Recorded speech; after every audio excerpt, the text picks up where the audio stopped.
안녕하세요. Riding on the Korean wave. Welcome to Friday's edition of The Culture Wave. I'm Kwon-Soa in Seoul.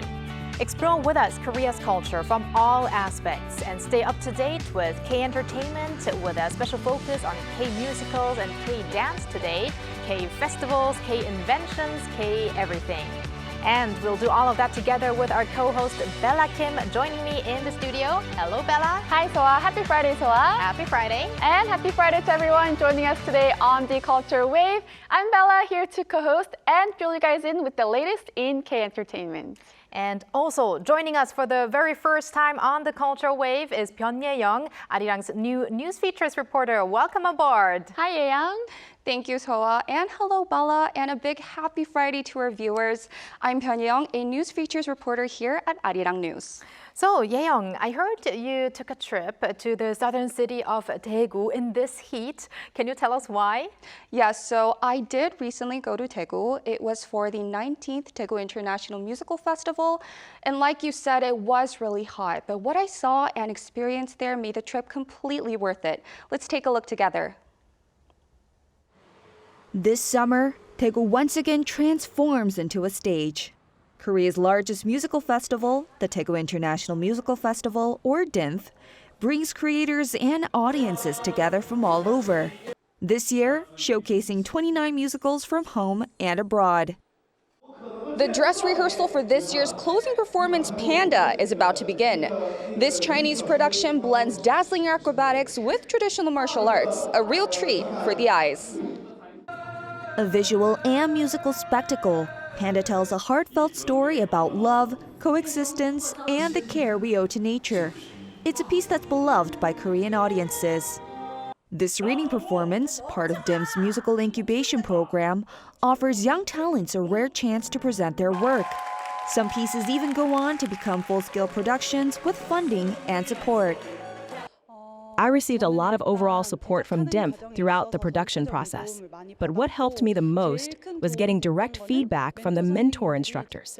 That was incredibly helpful in developing and improving the piece. I think the best part of this program is getting to meet great creators, working alongside talented actors, and simply having opportunities like this. For actors like me, that's one of the most valuable aspects.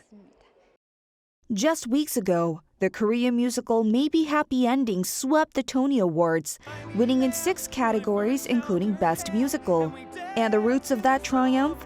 They trace back to this very festival. In 2008, a composer named Aronson had his work, My Scary Girl, selected for creative support through DIMF. The following year, we even staged it in New York as part of DIMF's outreach. Through that kind of process, Maybe Happy Ending was eventually born. And perhaps because of that legacy, this year's creative support productions are seeing reservation rates over 30% higher than in previous years. As DIMF approaches its 20th anniversary next year, our hope is that musical fans from around the world will come to Daegu. To make that happen, we believe it's essential to connect the festival with tourism. Our goal and also our challenge is to grow DIMF into a truly global musical festival. With global success stories like Maybe Happy Ending, DIMF is more than just a festival. It's a symbol of what's possible for Korea's creative industry. I feel like many of our global viewers will now be able to associate the city of Daegu with musicals and not only the Chimek Festival, which, however, is also running right now. But Bella, have you been to DIMF before? I actually haven't, but it's something I definitely do want to check out in the near future, especially with Korean musicals growing so much lately. Exactly, like Maybe Happy Ending sweeping the Tony Awards, there's a lot of potential to be uncovered here. This festival is like a launch pad for new talent. As you saw in the video, young composers and writers were selected to present their work in a reading performance. And if it's well received, it could be developed into a full production with support. The performances were mesmerizing, even without big stage props and fancy lighting. So, Yeyoung, what was it like to see these potential musicals take to the stage? I mean, one of those could become the next big show. Honestly, the reading performances were very immersive, and after a few minutes in, it actually made me forget that I was watching an amateur performance. So I really hope at least one of them gets selected to be funded and possibly become the next maybe happy ending. Right, you never know. And maybe we'll be recognizing some of the actors from your report later on Definitely. when one of these musicals really becomes one of the next maybe happy ending. I definitely agree. And now I want to know more, and I want to look at this closing musical, Panda. Why was this particular musical chosen to close this festival? So Panda actually started out in Chengdu, China, and it's already done over 1,000 performances so far. Korean music director Jang So-young has been part of the project since its early development and even added a new song just for this year's festival. A representative also told me he hopes the choice will give a boost to Daegu City's plans to bring actual pandas to Daegu Grand Park. The final performances are taking place today and tomorrow, so I highly encourage our viewers to check it out. You won't be sorry. So anyone in Daegu or nearby, there is still a chance to get a glimpse of the festival. And thank you very much, Yeyoung, for your very first time on the Culture Wave, and see you next time. Thank you, Yeyoung. Thank you so much for having me.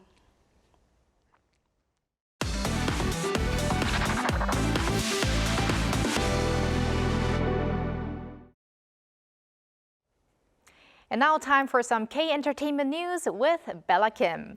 Bella, let's kick off with a boy group that made their debut in Japan. That is right. 만남은 너무 어려워. The first encounters are not hard for TOUS, as their first single in Japan headed straight to the top of Oricon's daily single ranking. According to the latest chart published on Wednesday, the group's debut single in Japan, Nice to See You Again, or 하제마스테 in Japanese, sold close to 120,000 copies on the day of its release, which was Tuesday.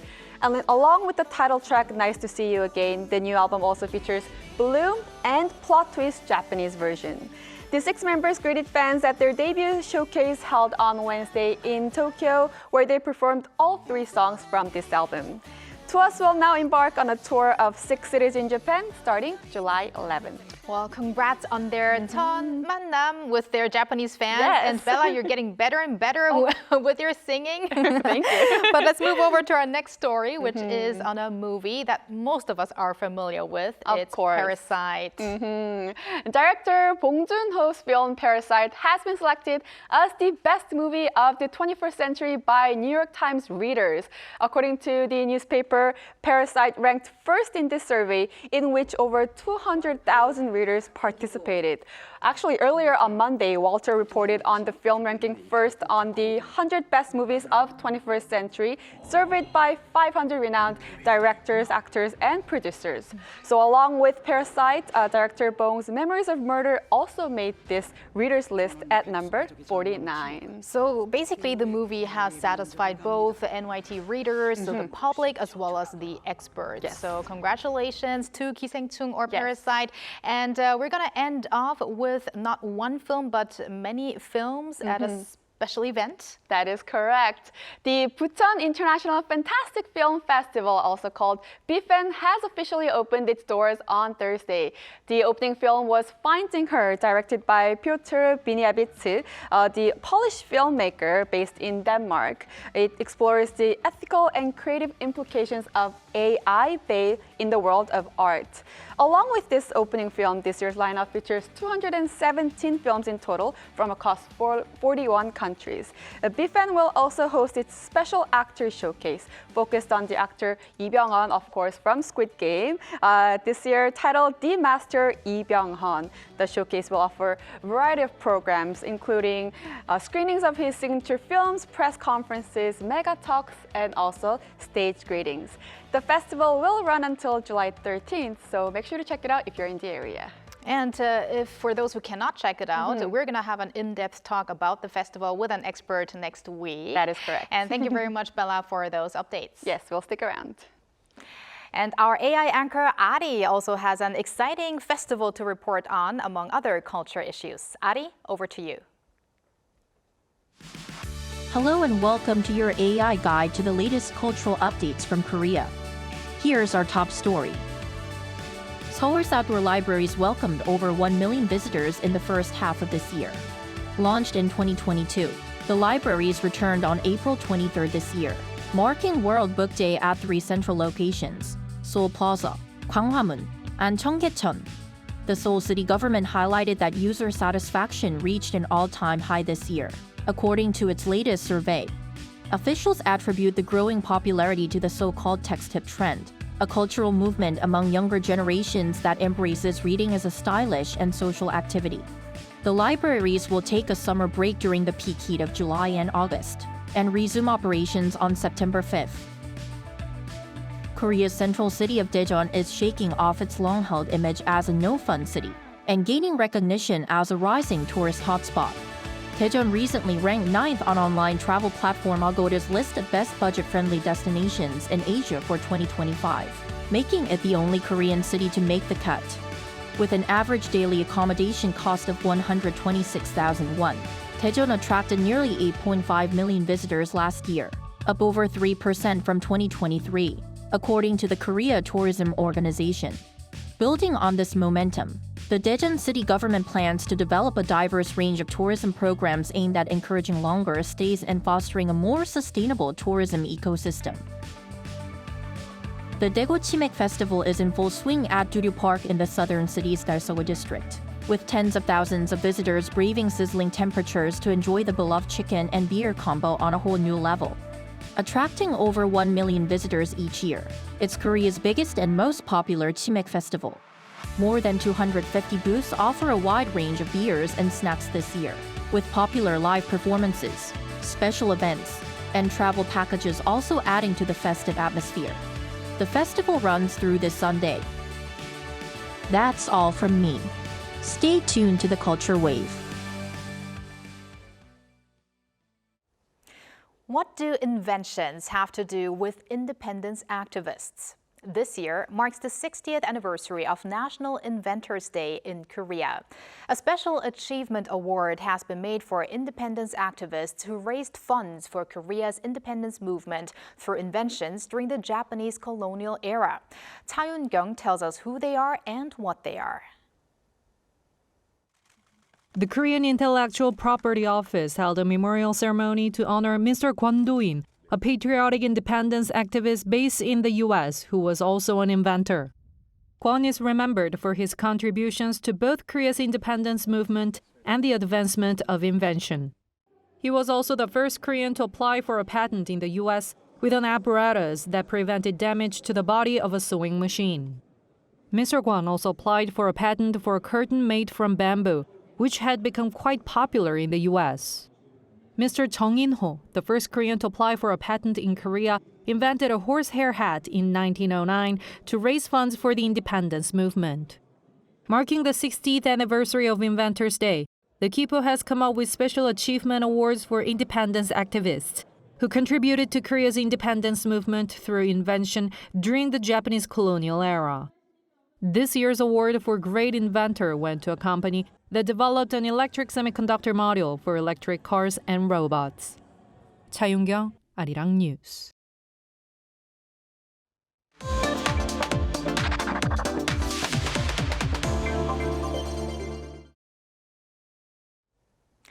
It's Korea season in Spain right now. Under the slogan, Dos Culturas, un Corazón, or Two Cultures, One Heart, special events are taking place in this European country as Korea and Spain celebrate their 75th anniversary of diplomatic ties this year. As part of the program, a special dance performance event is set for this Friday.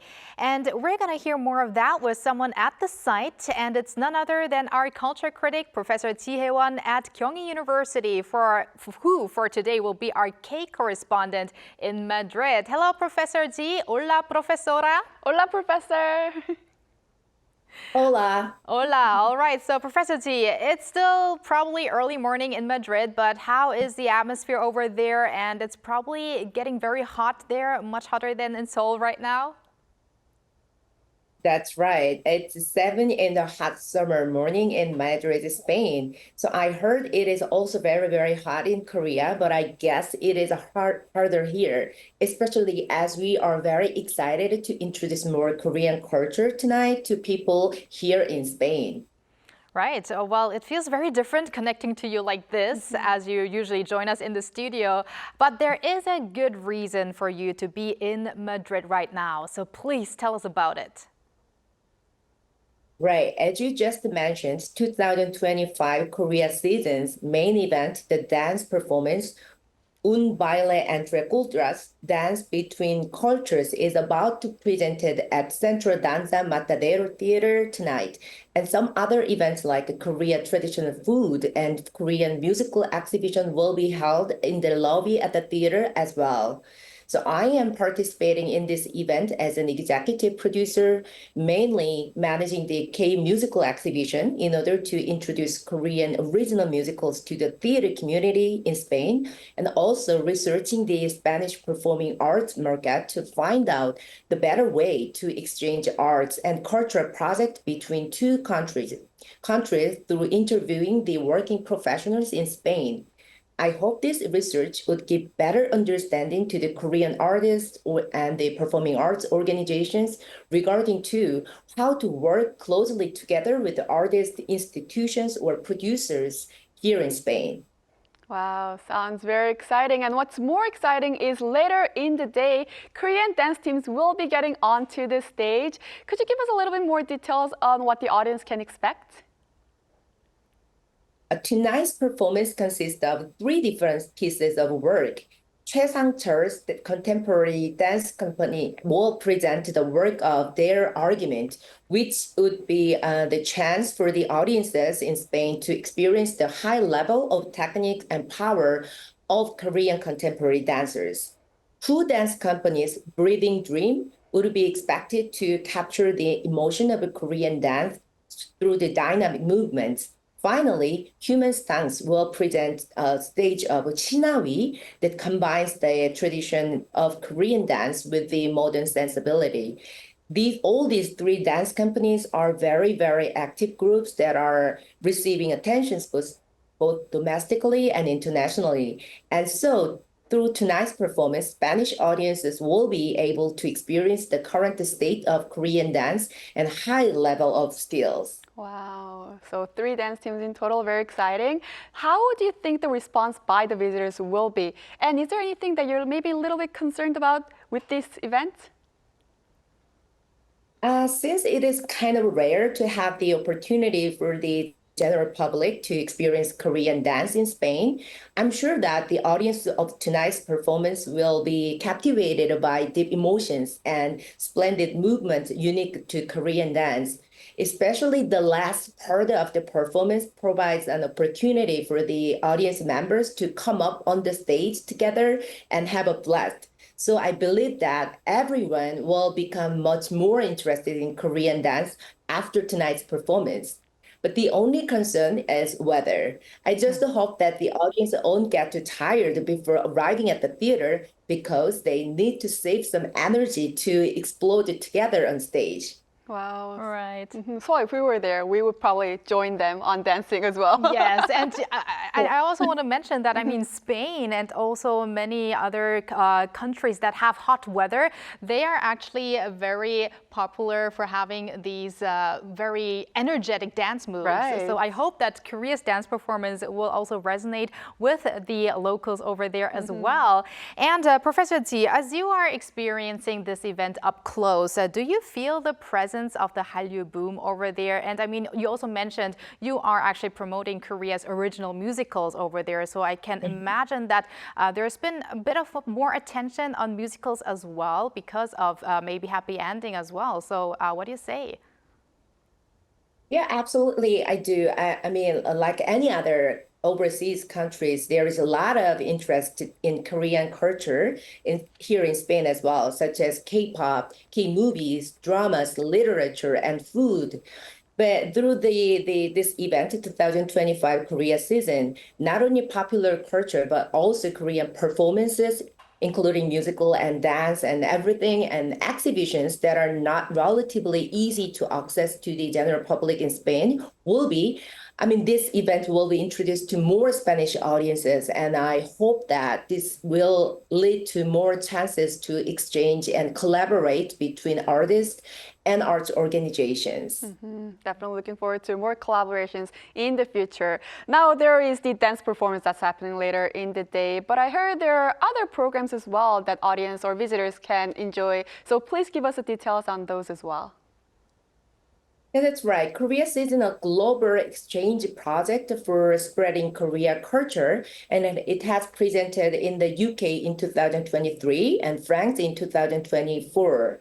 In addition to tonight's dance performance, the 2025 Korea season also hosts approximately 30 different events, including K-pop, classic music, arts exhibition, literature, film, webtoon, food, and also Korean cultural industry fairs in various cities of Spain from March to November in cooperation with Korean cultural centers in Spain and many other related organizations. For instance, later this month, Korean writers Kim Ho-yeon, who wrote Uncanny Convenience Store, 불편한 편의점, and First Bunny's Jeongbora will visit Spain and meet the readers here, which is very excited to hear. It looks like there is a very big, there are so many aspects of Korean culture that's going to be demonstrated in Spain later this year. And Professor Ji, before we let you go, anything you want to mention or add ahead of today's performance? I just hope tonight's performance to further stimulate interest in Hallyu among Spanish cultures and art circles, as well as expanded the network of arts and culture industry between two countries. In addition, personally, as a person working in the cultural industry, I'd like to express my sincere gratitude to Ministry of Culture, Sports and Tourism and Korean Foundation for International Cultural Exchange, KOFIS, and Korean cultural centers in Spain as well for hosting this meaningful event Korea season here in Spain. Well, I wish Bella and I, as Bella earlier mentioned, we would wish to mingle in that festival as well. But lucky you, Professor Ji, that you are there at the site. And thank you very much for connecting with us despite your busy schedule over in Madrid. So enjoy tonight's performance and see you again in Seoul next time. Yeah, thank you very much. See you again in Seoul. Thank you. And thank you, Bella, as always. Have a great weekend, and we'll see you back here next week. Yes, I'll see you back next week. Thank you for spending the past half an hour with us on the Culture Wave. Have a splendid weekend, and we'll be back next week, Monday to Friday, 2 p.m. Korea time.